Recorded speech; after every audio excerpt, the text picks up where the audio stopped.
We cannot afford more bailouts for state and local governments. That is the message in a piece published by The Hill and co-authored by the John Locke Foundation's senior fellow, Joe Coletti. Joe and his co-author, Michael Lefebvre, made the case in this piece that another federal bailout would come with just too many negative consequences.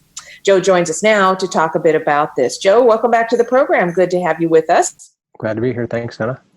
As you and I are talking right now, there are negotiations underway between the White House and Congress about all of this. But no matter how this turns out, Joe, let's talk about the economics of this idea in general, that the federal government needs to send more money to state and local governments. Your general thoughts, the key thesis of the piece that you and Michael wrote. Right. So there's the first part of what we wrote is that the federal government really can't afford any more spending, that we are facing the largest debt outside of wartime in the nation's history, and sending more money down to states is unaffordable for the federal government, and states really don't need the money is even more important from our perspective, because Michael's at the Mackinac Center in Michigan and we're here looking at North Carolina state budget. And when we take a look at what's happening at the state level, states were in bad shape from April through June because they weren't collecting income tax. Right, that was all delayed until July, and from July through August, the numbers come out about even, and the actual shortfalls through June weren't as large as anybody was expecting. So, from the fact that states weren't hit as bad as they thought they were going to be, that most of the money has been made up, and that for a number of states, they received so much money. They received some states received even more money than their general fund from the federal government. So for most states, the idea of more federal money is just drowning somebody who's having a hard time staying afloat anyway. Now, that's a key point, Joe. We're talking about more money from the federal government. Give us a sense of even the general figures about what states have already received. Right. So the first portion that we've all concentrated on is the $150 billion in coronavirus relief fund, which was part of the CARES Act. And that's money that went to states for them to be able to appropriate on what they deemed to be coronavirus-related new expenses. So the idea was states didn't budget for everything, couldn't have budgeted for everything, and there were new things, there were new expenses to just meet all the public health and other last-minute needs. We had advocated that should be freed up so that it could be used in part for to cover the shortfalls. The legislature, the General Assembly here, ended up and Governor Cooper passed and signed using $400 million of that for families to cover their costs, for opportunity scholarships, things like that. On top of that, there was additional money for Medicaid. There was more money directly to schools. There was money to the universities. And so there's close to $1 billion that has come down already to state and local governments from the federal government through the various pots of money that they've sent. And then on top of that, now the feds are arguing about how much to add to that. Well, Joe, why would we be talking about even more money if we've already had this huge infusion of cash pushed down to the states? And as I understand it from your piece, some states haven't even used all of the initial round of money yet. So why are we talking more money? Right. That is part of the question that we were trying to figure out, is that, and we can't figure that out.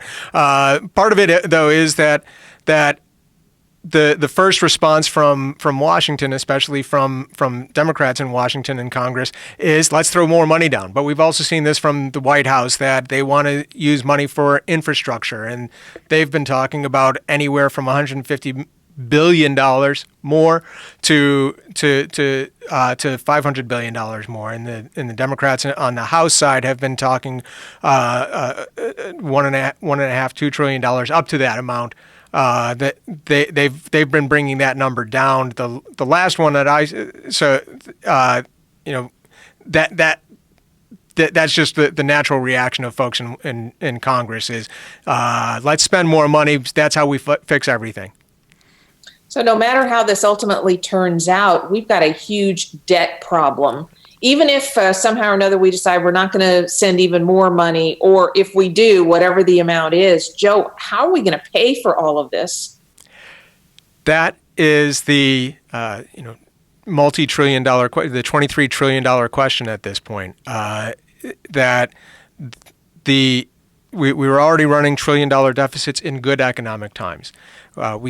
The country's been growing at 2.5%. There's no way to be able to offset the amount of debt that the country has taken on, and the largest drivers of that are Social Security, Medicare, Medicaid. The largest growing part of that is interest payments. Even though interest rates are as low as they are, when you're tacking on $3 trillion in a year, that means that you're going to have to pay even more interest on that. So the question for Congress is, what do we do to be able to afford the government that we have, or how do we change the government that we have to make it affordable? And Joe, neither presidential candidate, the two major candidates, Donald Trump and Joe Biden, neither of them are talking in any way about taking a look at reining in spending, particularly on those major entitlement programs that you mentioned. And you also mentioned Medicaid, which is a federal and state program. Here at the state level in North Carolina, we are hearing Governor Cooper and Democrats pushing really hard. They want to add at least 500,000 more people to the state's Medicaid rolls. What kind of impact are we talking there should that come to fruition? Well, for the federal government, it almost gets unnoticed, right? It's another close to $1.5 billion, $2 billion, or up to $4 billion once the program gets fully implemented. For the state, we're looking at another $400 million or more that would have to be paid. And the governor's talked about doing that on the backs of hospitals and on the backs of the insurance companies that are managing the Medicaid program or will be managing the Medicaid program. But that turns into $500 million of real money that gets paid somewhere out of North Carolina or through federal dollars. So that's a big chunk, and the $4 billion adds is on top of the $50 billion that the state is already spending from all sources. So it's a big impact.